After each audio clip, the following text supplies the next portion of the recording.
There was an idea that Utah would go undefeated and make the college football playoff unscathed in Big 12 play. Then they lost to Arizona. How did that happen, and where do they go next? This is a Locked On Big 12, Locked On Utes crossover.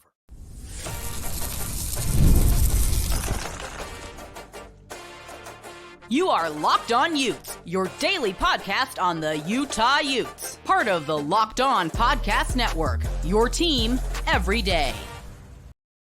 Happy Wednesday, everybody. Welcome into Locked On Big 12. I'm Drake Toll from America's number one Big 12 podcast, Locked On Big 12. Thank you for making this show your first listen every single day. And if it's not your first listen every single day, I hope it's Locked On Utes with JT Wistrcill, who is right there. If you hit subscribe, we get to keep our jobs. We're going to go through how Utah lost to Arizona, and if Cam Rising comes back, that's a big if now, because no one ever really knows. Will Utah turn things around? We will also, in the middle segment, get into the analytics of BYU and Utah. They might be the two best teams in the Big 12 conference. They're two of the best three or four. Who is better of the two? And we'll close this out by talking NIL to college football playoff berths. Are we seeing what we love, the sport we love, ruined? Off the riff, JT, you've said it on your show. All week you've been justifying where Utah was good, defensively especially, trying to make up where Utah was bad offensively. Now, 4 days removed from the loss to Arizona, why did it happen? I think inefficiency in the red zone. I mean, you go your first three trips, you make it into the red zone, not just into the red zone, but into the top 10. Can I ask you, were you upset? Immediately interrupt you. By the way, I'm not here to rag on Utah. Genuinely, the more Utah wins, if they win a national championship, it's with the Big 12 logo on their jerseys. That's a good thing. Do you think it was the aggressiveness in the red zone, the play calling? What was it? Because that early fourth down, you're like, oh, that's not good. And that felt like it set a tone. I felt like they were just too conservative, just not creative enough. I mean, I just feel like this Utah's team is an offense that I wish they utilized more motion, and even the plays they do call, right? Like, let's look at the second fourth down. They got stopped inside the 5. That's RPO to Caleb Lohner. Caleb Lohner's done nice things. He has not been a full-time football player for a year. I don't want a fourth down with the only pass option on that play outside of a handoff to Mekhi Bernard going to Caleb Lohner there. And look, it gets harder to execute in the red zone because the field shrinks. And that's what we saw with a backup quarterback. Isaac Wilson struggled. He did, especially I will say in the red zone as well, though. That's where his playmakers did leave him down. There are plays where even Brock Osweiler says he's on the call. Guys aren't open. So that's on Andy Ludwig for not being creative enough. That's on Isaac for when those like the pass to Caleb Lohner. Didn't love the play call. Didn't really even give Lohner a chance, though, when you don't throw that ball high enough. So it was the biggest thing was the red zone.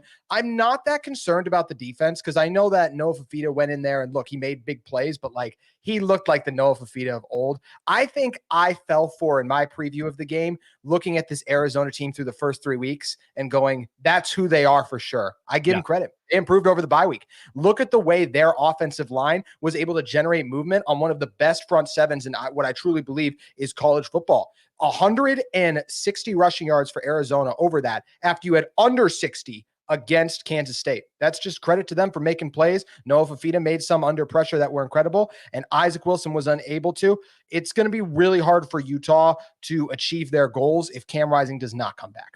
Yeah, my first takeaway from this was not, Utah's defense let them down. It was definitely the opposite, where Andy Ludwig and the offense couldn't put it together, and I was so surprised by that based on against Oklahoma State, how well that Isaac Wilson managed the game. Was he a world beater, game changer, what Cam Rising is supposed to be for Utah? No, of course not, but he managed the game and he won in Stillwater. Here, 20 for 40, 2 interceptions, a QBR per ESPN of 18.4. Is this on Isaac Wilson or Andy Ludwig more? Oh, that's a great question. I'm going to say Isaac Wilson, though, as much as I wish Andy Ludwig would have been better. There are plays in the game where a player is open and Isaac Wilson failed to hit him. I do feel like that Isaac felt the pressure and also like the interception he threw. I mean, it's just brutal. I mean, he threw it right to the guy. He was trying to sail it over his head, but he just totally missed it. Those are the plays, even though I want more from Andy Ludwig, I felt like there were still opportunities there and Isaac didn't capitalize on him. And that you saw that, look, we're learning what Oklahoma State is, right? I think they're a middle tier Big 12 team and their defense defense obviously is, that's it's not ideal. But Arizona's defensive backs, they played really good coverage against Utah receivers. There were not a lot of windows. In fact, I think both defensive backs played pretty well. What was the difference? Noah Fafita's ability to make throws. Even Utah in the second half, Tetrell McMillan went off early. He didn't do that much in the second half, but Fafita found his other guys, got them involved. For Utah, it was really only Dorian Singer. Brant Keithy got a little dinged up, and everyone else wasn't able to contribute. Keeley. So I do think, number one, I'd put the blame on Isaac Wilson, because look, as much as Cam Rising, he hasn't been back in a while, the fact of the matter is, and even though the competition wasn't great, 8 of the 11 drives he's led have ended in points. So that's where I still feel like it was on Isaac Wilson to execute, but Andy Ludwig did not have a good showing either. I asked on my show this week if Cam Rising's the greatest grift in college football history, from a truck to NIL to everything. Like, where is the kid? And so many Utah fans were in the comments like, yeah, at this point, we're all questioning, where is Cam Rising if he returns? And we genuinely don't know. There's no rhetoric that could prove he'll come back until we see him on the football field. If he returns, does that make Utah just as good as the hype they had a week ago? I believe they do. I just think this team has looked with better quarterback play. We talked about the red zone. If Cam Rising's in, you can't convince me Utah doesn't at least punch 2 of those plays in, which is Cam Rising's ability to make plays, because this is what we're talking about, the difference between a guy like Isaac Wilson, who is a true freshman, Cam Rising, who's older than both of us, Drake. He's 25 years old. That experience, reading a defense, everything he's seen, that would have made a difference in this game. Utah should have been up big early. If Cam Rising's in this game, I believe they do enough to win. I also got to say this. Hats off to Arizona. You did something that no one had done since 2017. An unranked team coming into Salt Lake City and beating Utah. So a lot of props to Arizona for their performance. I do think this offense with Cam Rising under center, Cam's just shown the more consistency to make those throws. But could a healthy Cam Rising, that's what we still don't know, Drake. And that's why I think so many Utah fans' frustrations is. I would ask Utah fans to temper their anger towards Cam. I just have a hard time believing that, and this is where it's all just rumors and not even credible rumors about like the fact that he's the one who doesn't want to be. I have a hard time believing that. I do think Coach Witt has been the one who consistently says we make the call on Isaac because we believe he gives us the best chance to win right now with Cam still recovering. So I do not like all the hate that goes towards Cam Rising when it is the coaching staff who makes the call. But I will say Kyle Whittingham does not put Cam Rising in a good position based on the continued comments he makes about, he's getting close, especially after what happened last year. It's not a good look on Utah as a whole because of the way Kyle Whittingham has chosen to handle this situation. No, I feel like that's subjective at this point, that it's not just the media or the fans, but it's the kid. I mean, it hurts the reputation of the kid, and people, NFL scouts, start to say, we never want to touch Cam Rising. Even if he's an elite college quarterback, he was always so wishy-washy in college, and maybe Cam isn't that problem. And he's the definition of injury prone. I mean, the definition of injury prone. And I really like Cam Rising, but you look at all the injuries he's sustained now, especially this year, you can't deny it. I also want to go back to, and I usually don't read the comments, my mom does. I was sent one that said, if Utah was playing Alabama, Georgia, Ohio State, Cam Rising would play. I don't believe that is true. I do not believe that, because if that was the case, Cam Rising would have been inserted in the second half against Arizona. If he could play in an emergency scenario, that was your emergency scenario where the offense needed him. I know we're pushing a break. Agree or disagree? 1,000% agree. I think that the coaches made the call. Cam, they could have used Cam in that second half. Isaac wasn't performing. I think you're right. Cam's not ready. He's not. Coming up, let's talk BYU and Utah. They are 2 of the best teams in the Big 12 still. This is Locked On Big 12, part of the Locked On Podcast Network, as well as Locked On Utes, your team every day. Today's show is brought to you by Game Time. I'm going to watch UCF play at Florida this weekend, and the reason I get to do it is because of Game Time. It's going to be a spectacular environment in Gainesville, and I believe that UCF can walk away with the win. And maybe the best part of this whole deal is that Game Time showed me where my seat is, and I'm not in the nosebleeds. I saved some money, and I got to see my seat and said, that's the lowest price guaranteed. I'm going to pick it up, and I'm going to have a pretty darn good seat. You also have Game Time ticket coverage, where your purchase is covered with the most flexible customer service policy in the ticketing industry. Take the guesswork out of buying tickets with Game Time. Download the Game Time app. Create an account. Use code LOCKEDONCollege for $20 off your first purchase. Terms apply. Again, create an account. Redeem code LOCKEDONCollege for $20 off. Download Game Time today. What time is it? It's Game Time.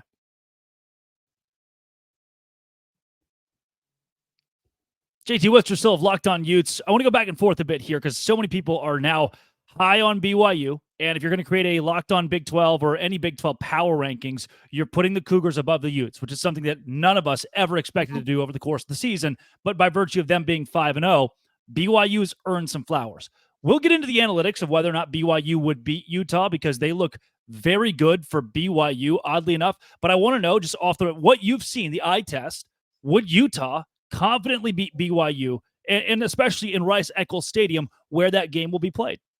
Not confidently. I'll say that right off the bat. BYU, you guys proved me wrong already. I even said you'd lose to Baylor. I've been incredibly impressed with the Cougars and the ability they have to find ways to win. So a ton of credit to what Kalani Sitake and this BYU team has done, already surpassing all the expectations that have been set for them. I do. Drake, we'll talk about why. I'm excited to hear your analytics. I still feel confident in this Utah team in their matchup against BYU. BYU has proved they are one of the best teams in this conference. But just as every single team is the case with every single team in this conference, I have major questions about BYU still, and I'll illustrate why in a moment. College Football Insiders. This guy is Stats O War on Twitter. And many of you have seen him because he does the Did We Get Beat That Bad graph every week that shows you whether or not you actually pounded the opposing team or got pounded yourself. And he does deep analytics of every possible matchup in college football. You can create your own. He has BYU. This is not himself, but rather the computer, the algorithm, the analytics. BYU a 74% chance to beat Utah, 28 to 20 being the final simulated score of that game. Reason being, Utah is defensively 55th EPA against the rush this season in the nation, 23rd against the pass. So the pass defense analytically has been much better than the rush defense. Then for BYU, their offense now is 27th in balance in the rushing game. They found footing there because of the use of different athletes and even freshmen that have stepped up. Now, one thing that I think bodes really well for Utah analytically is their third and fourth down success. Did you know, JT? Defensively, Utah is 10th in the nation, 28% allowed percentage on third and fourth down against opposing offenses. Third and fourth, Utah will shut you down. BYU offensively, 113th conversion percentage on those downs. That's not very good. But where the big discrepancy is while the Utah defense grades better than the BYU offense, the BYU defense grades way better than the Utah offense. That's where I think this matchup could get dicey in a couple weeks, especially if this Utah team doesn't have Cam Rising back or Brant Keithy's not 100%. I mean, Caleb Lohner has been good. You mentioned this earlier, but he's not Brant Keithy. For BYU defensively, they're 15th in the country against the rush, 7th against the pass, and Utah has the 68th best rushing offense in America, the 85th best passing offense in America. I'm just worried. And the third and fourth down success, BYU 31st on defense, Utah 109th on offense. What I'm worried about is this turns into a defensive 13-10 game, and especially then, I don't have the confidence that Utah will win that game 9 out of 10 times, as I would have said in the preseason. I think it's absolutely fair when you look at the way this offense has looked with Isaac Wilson at times. Which it's me. I know, I get it. Everybody's like, oh, he's the BYU. Those are like numbers. I am reading you numbers from a graph that shows me how these two teams have graded all year long, and the Utah offense has just been like that. And it's interesting, some of the numbers, right? Because I should have checked before. Mekhi Bernard going into last week was one of the top running backs in the nation. So I am surprised that Utah graded that low with rushing. And I do have confidence in Utah's run game. I felt like they got away from it in the second half because they fell behind and they put the game on Isaac's shoulders, which is where things got out of hand. But look, this is going to be a really good matchup right now. And this is where the Cam Rising factor could really tip the scales in Utah's favor if he's healthy. And I still find it hard to believe Utah's going to lose multiple games at Rice-Eccles Stadium, but I've already been wrong once on that before, so we'll see. Here's my thing with BYU. The offense has obviously looked better than Utah's, but as of late, I don't love how they haven't convincingly beat a team with their offensive performance. You might be saying, what do you mean by that? They blew out Kansas State. Well, the first 4 touchdowns they scored in that game, fumble recovery, short field off an interception, both times, then the punt return touchdown. That's not you can't win that way week after week. Well, then you might be saying, hey, JT, look at what we did against Baylor. Yes, you got off to a really hot start against Baylor in Waco. Impressive. You didn't put them away. You completely let them back in the game. After the first quarter, they outscored you. I give you guys credit for going up in the first quarter, and BYU, you guys are really good, but you have not had that performance. I could still, if you want to talk about the best win between these two teams, I still think you're picking hairs a little bit. Kansas State is better than Oklahoma State. It's harder to win on the road in college football than it is at home. And I do feel like Kansas State, those self-inflicted wounds, if you played the Kansas State game 10 times again, you're only going to get that outcome so many times with those turnovers. The Utah one, it was a bad matchup for Oklahoma State. So I do feel like I just want to see more from BYU's offense, and consistently. They've already surpassed my expectations. They are capable of going into Rice-Eccles Stadium and beating Utah, but most of the things for Utah that I saw are very fixable and correctable. And this game also, I turn back to this. The veterans that Utah has, I still think is what's going to lead to them. Honestly, I mean, I'll just say it. I still think this team is going to end up rising to the top of this conference. Even though they've looked shaky, every team pretty much has. BYU and Iowa State will soon be in that camp with a loss. I have a hard time believing we're going to see a team go undefeated. I still think Utah will find a way to pull it out against BYU. JT, in 10 quarters with Isaac Wilson at quarterback, Utah has scored 32 points. That's not great. And with Cam Rising at quarterback in the Southern Utah game and the Baylor game, the offense is obviously much different. If Isaac Wilson is the starting quarterback against BYU, is that a complete debt? I mean, how does that kid, when Avery Johnson couldn't do it and Sawyer Robertson for 3 quarters couldn't do it, and I would say those two quarterbacks are in different categories just entirely. And how do we know that Isaac Wilson could lead Utah to victory against BYU? And before you're a Utah fan, it's like, well, Cam will be back that week. We don't ever know that.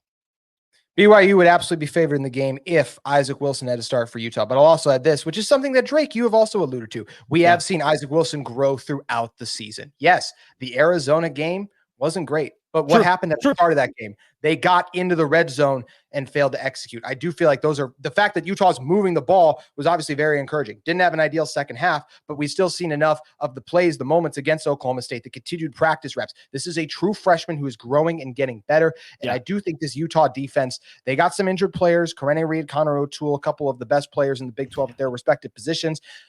I believe they're going to come back here in the near future. That's always a risky thing to say. But the fact that it is at home, Rice-Eccles Stadium is going to be ruckus. Utah is still capable of beating BYU. Once again, BYU has questions just like Utah. So BYU would deserve to be favored, but I think Utah, because it's at home, I still would like them in this matchup. Yeah, the BYU offense can turn it on for 2 quarters or turn it on for a quarter in a game and then have to lean on their defense and Jay Hill to shut the door. And that's not always a great thing. That middle 8 against Kansas State's a great example of where BYU, even offensively, never really caught on, but the defense led you to victory. JT, really quickly before we get to like the future of college football, strength and conditioning staff, nutrition team. I mean, you've worked inside the athletic department. At some point, there have been so many injuries for Utah. We've got to ask the question, how are we training? What's going on in the offseason? It's not a fluke. At some point, it's not a fluke. Well, I will say, I called Cam injury prone earlier. I can't blame his most recent injury on the training staff, right? I mean, thrown into a Gatorade cart, cut his hand. Well, if anything, we'll blame it on the training staff for having the Gatorade that close. That's where it's frustrating, obviously. But, injuries are a part of college football. It's an incredibly physical game. I think that there are some things internally that I do believe Utah should take a look at for why this is happening. Yeah. But I believe this is part of, let's take BYU, Drake, or just give me a random team in the Big 12. Is there any team in the Big 12 that hasn't had a massive injury yet? Everybody's dealt with at least one pretty good injury, but I want to date this back to last year too. When it's become this consistent, I think at some point you question, hey, what does the offseason look like? They should internally take a look at it. I don't think that's the biggest problem, but they should internally review and make sure they are doing everything correctly. Because you're right, it is a concerning trend. I wonder. It makes me. I don't know if it's strength and conditioning, nutrition, what it is, but at some point, the way they practice, they might practice too hard. Wow, we've got to adjust something. Coming up, are we seeing the end of college football as we know it? Maybe, but we're all going to have to adjust. This is Locked On Big 12 and Locked On Utes, part of the Locked On Podcast Network. It's your team every day. Today's show is brought to you by FanDuel. FanDuel is where I go. FanDuel's where I go to say, man, Utah is a 13-point favorite against BYU this week, and I'm not sure. Their defense has been really good, but the offense is just okay. Well, BYU, they're a 14-point favorite against BYU, and by transitive property, that means that BYU be better than Utah. We can't have that, right? Come on. BYU being the bye week, by the way. NFL fans, you can start the season with a big return on FanDuel. It is America's #1 sports book. So you go bet on Utah minus 13 against BYU this week. So when you get a hard hunch in the middle of the game, you can check out the latest stats, view live play-by-play, and even more. And you get $200 in bonus bets. That's right, $200 in bonus bets when you bet $5, win or lose. That's FanDuel.com. Go to FanDuel.com. Minus 13 against BYU is not going to exist. If you're already Googling that for Utah or BYU, you're going to be very sorely disappointed. But FanDuel.com is America's #1 sportsbook and your place to go. JT Wistrcill of Locked On Utes. I'm going to hand you the reins because this has been a tumultuous couple weeks, and I think there are a lot when it comes to the SEC and the Big Ten wanting multiple, college football playoff auto bids to NIL to paying players to directly through a university. There's a lot going on right now that's not good for college football. What concerns a university, a Utah, a Big 12 school most?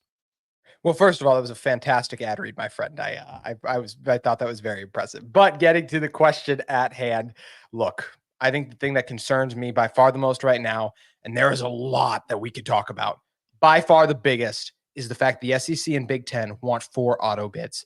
You can rearrange schools into different conferences. I don't love it.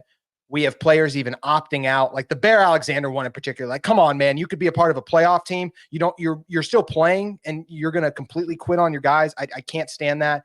But by far the biggest one is all the changes that have happened. The competitiveness of this sport still exists. Sure, 12 is a more inclusive field, but that still means any combination of 12 can get in. I just can't fathom a world where we have 4 auto bids. You're telling me Iowa last year would have gotten in from the Big Ten? And the argument is, sure, like the conference has changed. We've added more quality teams now. Yeah, but there's going to be years the conference is down and there's only going to be 3 good teams. And they just get a 4th one just because that goes against everything we love about sports. That would be by far the biggest thing. The SEC and the Big Ten, there's already an imbalance in terms of the amount of talent and recruits they can bring in, but you have to be able to go out and prove it on the field. You should not just get to have 4 teams in your conference just because of the logo. You should have to prove it on the field. I cannot be more vehemently against the idea of auto bids, especially that many. Auto bids for conference champion, love it. Auto bids because you just play in a conference that we deem tougher? No, absolutely not. Well, auto bid for conference champion, that's been a contentious thing the last couple of weeks, knowing that I think it was one of the Barstool guys tweeted out, here are the 8 possible Big 12 champions. One of them has to be in the college football playoff. This is wrong. And in a league that cannibalizes itself, as the Big 12 does so well, you don't know the true strength of a Utah. Let's say Utah wins the Big 12 or BYU or Kansas State or Oklahoma State somehow. That you don't know their full strength against a Texas A&M unless you have those games in the postseason. That's the reason the 12-team playoff is built, is so that you have the opportunity to actually play those games out. Because I get it, like the strain of the Big 12 schedule. I know there's so many SEC pundits that, it's the toughest schedule. BYU has the 5th best strength of record in the country right now. In the SEC, you can get a 3-game break of Vanderbilt, Mississippi State, and South Alabama, and a bye week where you can get a month of not playing football. And it's Florida after that. Yeah, and Florida after that. It's very tough. Arkansas, it's very tough to get away with that in the Big 12. And more so, this might tick some people off. I think Missouri's probably the 4th best team in the SEC right now. I would put Missouri in that category. Maybe Ole Miss could be right there as well. 4th best team in the SEC. And then right, the Big 12 guy would want to say, I don't know if they could be the #1 team in the Big 12. That's not the argument. What the SEC wants, they want 4 auto bids. They don't want to just beat the 1st best team in the Big 12. They want to beat, the 3rd, 4th best team in the Big 12 and show that, hey, we deserve to get a ton in no matter what because we would beat the back end of the Big 12. That's the argument from the SEC. What I say is, Colorado, Missouri square off tomorrow. Colorado, Ole Miss square off tomorrow. I cannot guarantee you that Missouri wins that. I can't guarantee you that Ole Miss wins that game after what we've seen them do this season. Colorado has the best receiving core in the country, one of the best quarterbacks in the country, the Heisman Trophy winner on its roster. They're the 4th best team in the Big 12 right now, if that. And I don't think we can guarantee that Missouri deserves an automatic spot over Colorado just because they have those 3 letters over their jersey. You absolutely can't. I mean, I know Utah just lost at home to Arizona, but you can't tell me that these SEC teams would just, by the way, have Noah Fafita and Tet McMillan, the #1 receiver in the country and a damn good quarterback. A really good quarterback. So you can't just tell me that an SEC team would just waltz into Utah because they're an SEC team. You know what SEC team thought they could do that? Florida last year. And even with backup quarterbacks, Utah still mopped the floor with them. It is hard to win on the road in college football, no matter where you go, no matter who you play at. We saw Mississippi State already lose. We saw Alabama struggle even against a USF a few weeks ago. So like this stuff happens. You can't just say, oh, just because we're this team or we're this logo, like we're automatically better. No, you have to prove and you have to play it out on the field. And I just think it's so insane that just because like, oh, your logo says Ohio State, your logo says, how did Michigan do against Texas? I mean, isn't that where I like that we can actually see that, how they fare? And I know that's Big Ten versus SEC, but this is an example of like, when you pay quality opponents, like you're going to lose those games. It doesn't matter where they come from. There's not TCU, Michigan, if you really want to. I mean, TCU, Michigan, exactly. Yeah. So the fact that we could be stripping the sport of that competitiveness and like having to prove it on the field, and just because of a logo, you automatically get in. It just feels so icky, so awful. And that's the stuff where we're really tearing apart the fathom of what we love about the game, the competitiveness.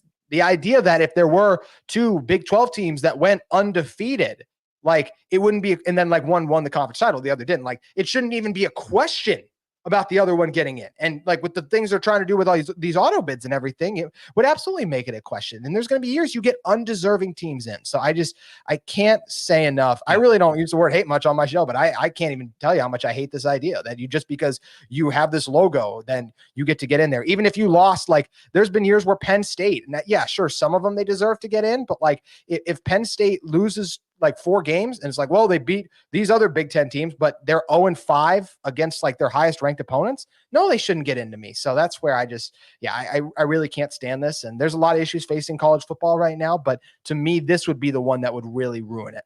Well, in terms of Utah, the rest of the way, we could be looking at an Iowa State that goes 11-1 with their only loss being Utah, and a Utah that ends up going 11-1 with their only loss being Arizona. That's still on the table. And if those two 11-1 teams square off in the Big 12 championship, it shouldn't be an automatic disqualifier that one of those schools can't be in the college football playoff. And the same goes for a Texas Tech, who Utah doesn't play. If both those schools get to the Big 12 championship and Utah ends up 12-1, Texas Tech ends up 12-1 after the Utes win the whole thing in Arlington, you cannot tell me that the Red Raiders don't deserve to be in the college football playoff, and you can't disqualify them because you've given 8 auto bids to those two conferences, and it's just another example of the SEC and the Big Ten wanting to take over all of college football. JT, for those that are listening to Locked On Big 12, want to find more of your work, where can they go? You guys can head over to Locked On Utes. I'm available on social media at Locked On Utes or at JT Wistrcill as well. And Drake, it is a blast being on one of the 40 best football podcasts in America. Congrats, my friend. Yes. I love it. Oh, it's so fun. That is JT Wistrcill. This has been, it always will be, Locked On. Thanks for making it your first listen every single day. Utes and Dose Grande.